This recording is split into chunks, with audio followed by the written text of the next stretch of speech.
ઓમ વૈષ્ણવે નમઃ સ્વાહા. ઓમ વૈષ્ણવે નમઃ સ્વાહા. ઓમ વૈષ્ણવે નમઃ સ્વાહા. પહેલાના સમયની વાત છે. ઋષિ ઉદ્દાલક દ્વારા વિશ્વજીત યજ્ઞ કરાયો ત્યારે આ યજ્ઞ સ્થળે તેમના પુત્ર નચિકેતા પણ હાજર હતો. યજ્ઞના અંતે યજમાન દ્વારા ગાયનું દાન આપવામાં આવ્યું. હે ઋષિ મુનિઓ, હું આ યજ્ઞથી પ્રસન્ન છું. હું તમને ગાય માતાઓ દાનમાં આપું.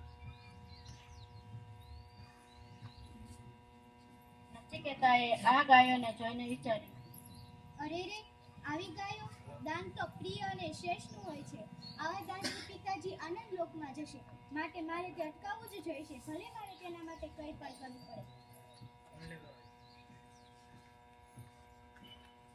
પિતાજી, હું આપને કેટલો બધો વાહ્યો છું. Power off. દાન કોને કરશો?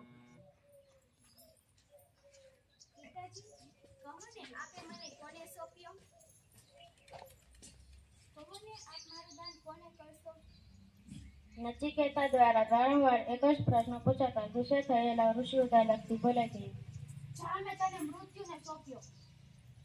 મેં એવું તે શું કહ્યું કે પિતાશ્રીએ મને યમરાજને સોંપી દીધો? ભલે તેનું જે કારણ હોય તે, મારે મારા પિતાની આજ્ઞાનું પાલન કરવું જ જોઈશે.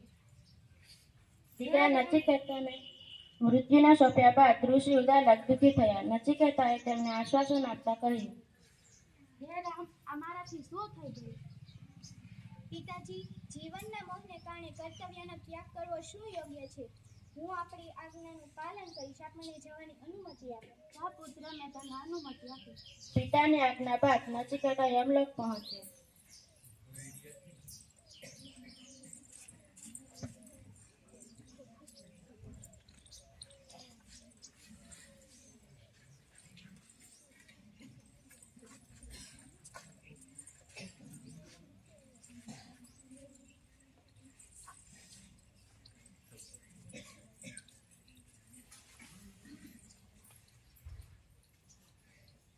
હે બાળક પ્રીતિ, તમે કોણ છો? હું ઋષિ ઉદ્દાલકનો પુત્ર નચિકેતા છું. તમે અહીંયા શા માટે આવ્યા? હું અહીંયા યમરાજને મળવા માટે આવ્યો છું. જણાવો મહારાણી.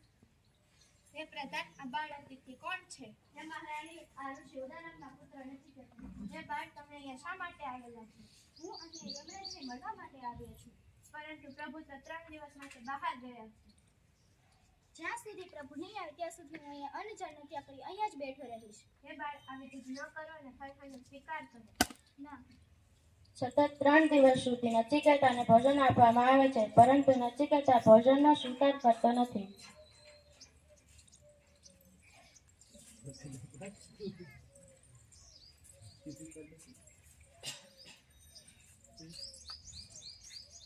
હે બાળ, હવે ફરહાર કરો. 3 દિવસ પૂર્ણ થયો. પ્રભુ આવવાની તૈયારીમાં થશે.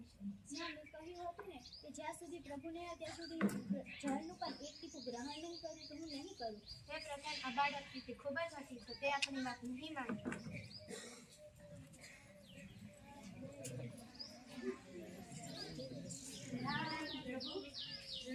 હે પ્રધાન, આ બાળક પ્રીતિ કોણ છે?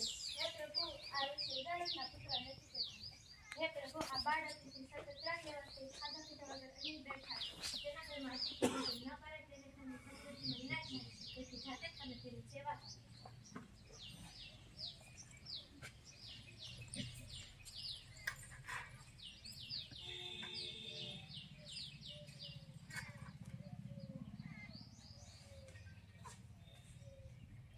હે બાળકજી, તમે આગળ સત્કાર કરવા યોગ્ય હો છતાં મારા ઘરમાં 3 દિવસ સુધી કંઈ જ જમ્યું નહીં. તેના બદલામાં મારી પાસેથી 3 વરદાન માંગો.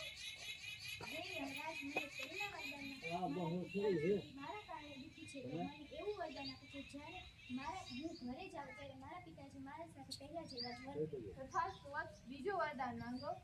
હવે મને બીજા વરદાનમાં અગ્નિ વિદ્યાનો ઉપદેશ આપો પ્રભુ. તથાસ્તુ, હવેથી આ વિદ્યા નચિકેત અગ્નિ વિદ્યા તરીકે ઓળખાશે અને તેનું અનુષ્ઠાન કરનાર શોક રહિત થઈને એમ તે સ્વર્ગલોકનો આનંદ અનુભવશે. બીજું વરદાન માંગો.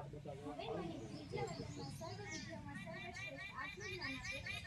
યમરાજે વિચાર્યું કે આ ઋષિકુમાર કેવા પ્રભાવશાળી છે, કેવા ગોપનીય વિષયને જાણવા ઈચ્છે છે, પણ આત્મજ્ઞાન મેળવવા માટેની તેની પાત્રતા તો ચકાસવી જ પડશે. શું થયું પ્રભુ? કાંઈ નહીં બસ. આત્મજ્ઞાન તો દેવો માટે પણ સહેલો વિષય નથી. તો નાનો બાળક કોઈ વરદાન માંગી. ના પ્રભુ, મારે એટલું વરદાન નથી. મને ફક્ત આત્મજ્ઞાન જ જોઈએ છે. કદાચ જે કહે તે હાથથી પૂર્ણ ઉગાય. બીજું કાંઈ નહીં. ગાંધી વિશાળ ભૂમિ કે લાંબો હશે. બોલ તારે શું જોઈએ? તું રથ માંગ, વાજિંત્રમાં, સુખ માંગ, પણ આત્મજ્ઞાન વિશે પૂછીશ નહીં. હે પ્રભુ, અક્ષય આત્મજ્ઞાનની તોલે આવે તેવું ખરું પ્રભુ? ના વત્સ, તો મારે આત્મજ્ઞાન જ જોઈએ છે. તથાસ્તુ વત્સ, મને તારા જેવો પ્રશ્ન કરનારો વિદ્યાર્થી મળતો નથી.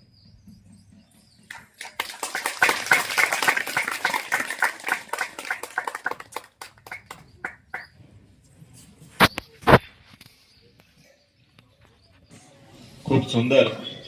ફરીથી એક વખત જોરદાર તાલીઓથી આ દીકરીઓની મહેનતને વધાવીએ.